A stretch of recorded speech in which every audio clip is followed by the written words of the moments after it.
Ya, intinya bahwa data menyangkut penyandang disabilitas ini sangat penting, krusial, penting, dan sekaligus menentukan jenis intervensi yang diberikan oleh pemerintah maupun juga dari pihak-pihak non-government.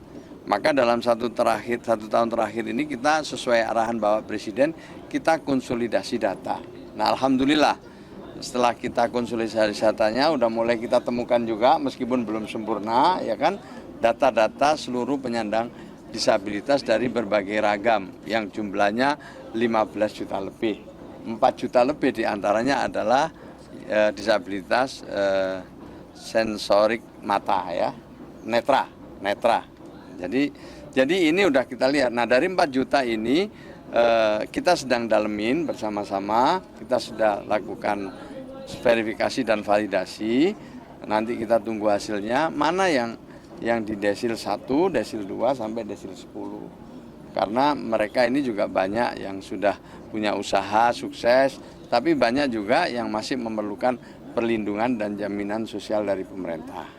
Jadi dengan begitu, kalau data kita makin akurat, insya Allah intervensi kita juga makin akurat.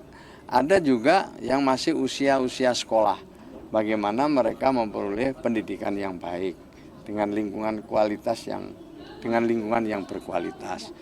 Ini yang penting untuk terus kita konsolidasikan, kita sosialisasikan, dan kita hari ini mengajak Pertuni untuk ke depan membuat program-program yang sejalan dengan program-program yang kita buat dalam rangka tadi penghormatan, perlindungan dan jaminan sosial sekaligus memenuhi hak-hak daripada para penyandang disabilitas. Gusman, tadi 15 juta data penyandang disabilitas, apakah nantinya semuanya akan mendapatkan program makanan atau MBG itu? Apakah atau masih diseleksi khusus untuk penyandang disabilitas desil 1, 2, atau 3? Ya, tentu yang difokuskan ke desil 1 ya, desil 1, desil 2 sampai 4 ya. Kita prioritaskan itu ya. Jadi memang diprioritaskan paling membutuhkan. Dan yang kedua memang sesuai alokasi yang kita miliki.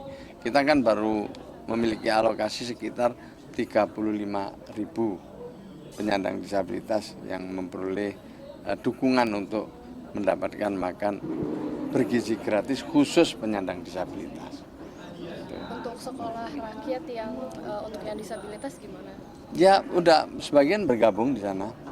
Dan memang belum semua ya. Gitu enggak ya dengan bimbingan khusus juga ada, tapi berbaur dengan yang lain, Pak, tadi Bapak menyebut kuota 2% di instansi pemerintah di BUMN serta 1% di swasta. Tantangan terbesar saat ini realisasi kuota ini di mana sih, Pak? Ya belum semua instansi bisa melaksanakan mandat undang-undang itu. Kita ajak terus, kita sosialisasikan terus, dan tentu Kementerian Sosial telah memulai itu dan sekarang mengajak kepada instansi lain baik pemerintah maupun BUMN ya, lembaga-lembaga pemerintah BUMN untuk juga bisa melaksanakan mandat undang-undang itu. 2% dari seluruh pegawainya adalah dari penyandang disabilitas. Termasuk uji coba kafe inklusif. Oh ya, itu salah satunya, tapi Kementerian Sosial sudah lebih dari 2%. Ya.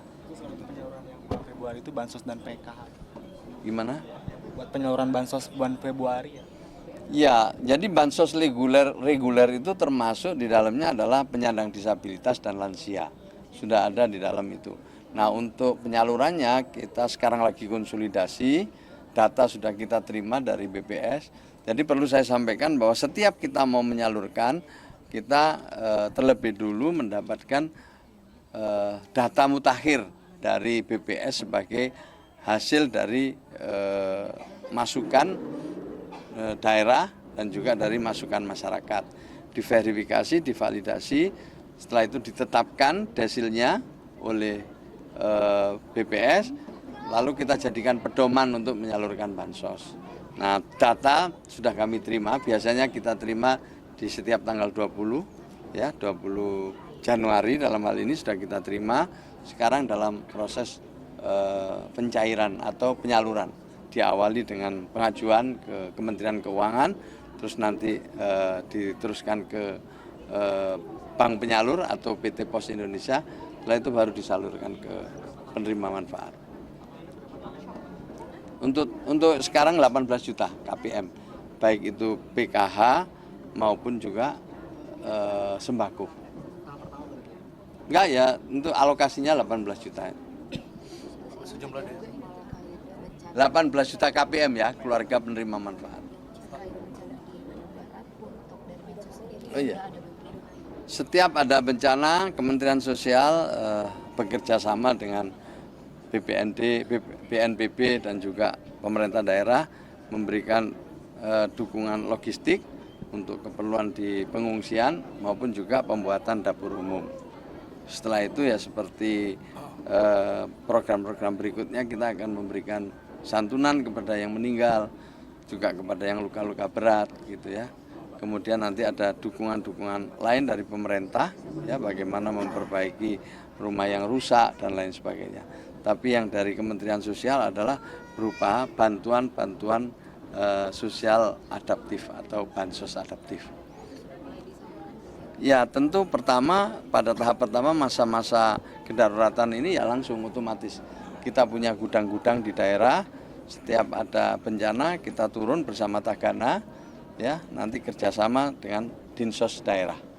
Selalu itu kita, jadi kita di setiap ada bencana selalu ada kita di sana ya. Tentu tidak sendiri ya, ada TNI, ada Polri, ada Badan Nasional Penanggulangan Bencana ya, dan juga ada pihak-pihak lain yang biasanya memang pemangku kepentingan dari setiap bencana yang ada di Indonesia ya. Kalau yang banjir buat banjir Jakarta sama? Ya kita juga ya dengan Dinsos Provinsi ya Jakarta kita sudah bekerja sama dengan Bekasi dan beberapa titik. Ada yang kita mendukung dapur-dapur mandiri masyarakat, kemudian logistik kita menyusul gitu. Ada yang kita mendirikan bersama Dinsos setempat dan masyarakat setempat. Jadi itu selalu gitu. Yang penting kalau setiap ada bansos itu dua kita itu. Satu penyediaan tempat pengungsian dan yang kedua adalah penyelenggaraan dapur umum sambil memberikan dukungan logistik yang kita mulai, yang kita miliki seperti tenda keluarga, tenda untuk pengungsian atau family kit atau kitwear, makanan siap saji, ada beras gitu, ada beberapa lagi yang lain. Semen untuk yang longsor di Cisarua kemarin udahkah ada update-nya dari Kemensos sudah? Sudah ada di sana, kita sudah di sana sejak hari pertama longsor itu. Sudah. Perkembangan penyaluran di daerah bencana Sumatera gimana? Uang kedukaan mungkin? Oh ya, ini lagi proses persiapan ya. Kemarin saya ke Aceh Utara, baru pulang dari Aceh Utara. Di sana kita menyalurkan santunan untuk ahli waris bagi keluarga yang meninggal. Setelah itu kita sekarang lagi konsolidasi data dengan daerah. Setelah datanya nanti diverifikasi, divalidasi, diteruskan ke Mendagri. Setelah itu baru kita salurkan. Terus kalau anak-anak yatim piatu yang kehilangan orang tua saat bencana, apakah juga ditangani Kemensos? Kita lihat nanti dengan daerah, kita lihat hasil asesmennya. Kalau memang nanti diperlukan, ya kita tentu siap untuk membantu. Kalau misalnya mungkin ditangani oleh daerah, kita membantu dalam bentuk lain, yaitu tergantung asesmen. Semuanya tergantung asesmen. Tapi pada prinsipnya kita akan membantu, baik melalui program-program Kementerian Sosial maupun juga dengan kementerian dan lembaga yang lain, termasuk pemerintah daerah. Ya cukup jelas ya. Terima kasih. Stay updated. Info terkini masih banyak. Jangan lupa subscribe, like, dan share YouTube official OKZone. Dan selengkapnya ada di okezone.com.